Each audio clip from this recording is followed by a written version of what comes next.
Now, question for today is what is 20% of 150? Now, what does percentage means when we ask to find the percentage of something? It simply means over 100. So whenever we are told to find a percentage of something, the first thing you're meant to do is divide it over 100. So now they say what is the 20%? That is 20 divided by 100. So we are placing 20 above here. Do you understand? So they said 20 over 100. Of simply means times. Hmm?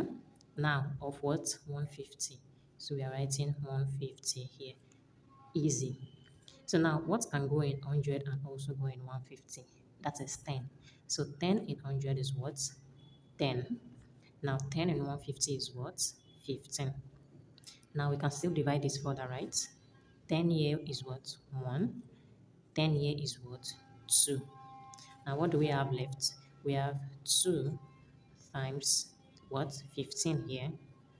There's no need to write divided because this is simply 1. So this would be what? 30%. So therefore, 20% of 15 is what? 30%.